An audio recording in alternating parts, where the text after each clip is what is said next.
2022 সালেই গ্রামে তার পরিবারের সদস্যদের নামে কিনেছেন 5টি জমি, যার বাজার মূল্য অর্ধ কোটি টাকা। এগুলো সেসবের দলিল। আরও কোটিখানেক টাকার জমি বন্ধক নেন আরজিনা। আলোচিত ছাগল কাণ্ডে ওএসডি রাজস্ব কর্মকর্তা মতিউর রহমানের সাথে সম্পর্ক রেখে অঢেল সম্পদের মালিক আরেক এনবিআর কর্মকর্তা আরজিনা খাতুন। রাজধানীতে ফ্ল্যাট, গ্রামে আলিশান বাড়ি, পরিবারের সদস্যদের নামে বেনামে জমি, বাসায় বিলাসবহুল ইন্টেরিয়র এবং দামি সব আসবাবপত্র করেছেন।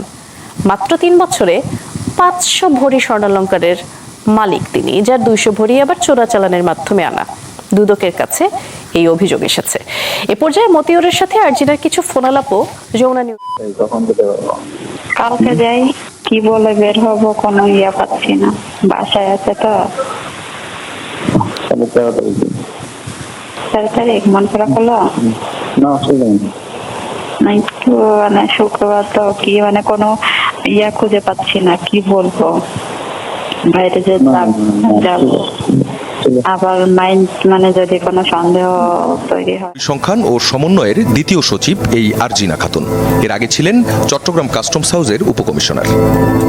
10 জুন দুদকে তার বিরুদ্ধে লিখিত অভিযোগ করেন একজন। বলা হয়, মিথ্যা তথ্য দিয়ে পণ্য আমদানি, মানি লন্ডারিং, স্বর্ণ চোরাচালান চক্রের সাথে যোগসাজশ আর দুর্নীতি করে বিপুল সম্পদ অর্জন করেছেন আরজিনা খাতুন। এরই ভিত্তিতে যমুনা নিউজের অনুসন্ধান। রাজধানীর মিরপুরে প্রায় 2000 বর্গফুটের বিলাসবহুল ফ্ল্যাটটি তার। থাকেনও সেখানেই। কিনেছিলেন 1,30 লাখ টাকায়, কিন্তু রেজিস্ট্রেশন সহ খরচ দেখিয়েছেন মাত্র 68 লাখ। ফ্ল্যাটটি কিনতে গিয়ে তার নেয়া ব্যাংক ঋণ স্যাংশন হয় 2020 সালে, কিন্তু অনুসন্ধানে পাওয়া গেল ফ্ল্যাট কেনা আর রেজিস্ট্রেশন হয়ে গেছে 1 বছর আগেই, তাও ঋণের টাকার দ্বিগুণ দামে। বাসায় ব্যয়বহুল আসবাব আর অত্যাধুনিক ইন্টেরিয়র করেছেন 1 বছরের মধ্যেই।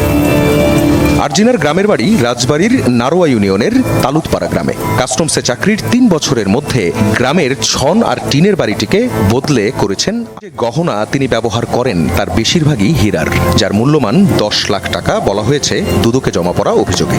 2018 থেকে 23 সালের মধ্যে 500 ভরি স্বর্ণ আর ডায়মন্ড কিনেছেন নগদ টাকায়, যার 200 ভরি এক সিএনএফ ব্যবসায়ীর মাধ্যমে 3 ধাপে চোরাচালানের মাধ্যমে এনেছেন বলে প্রমাণসহ অভিযোগ পড়েছে দুদকের টেবিলে।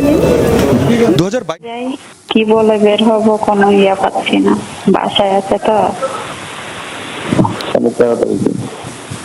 4 তারিখ মন খারাপ হলো না একটু, মানে শুক্রবার তো কি, মানে কোনো খুঁজে পাচ্ছি না, কি বলবো।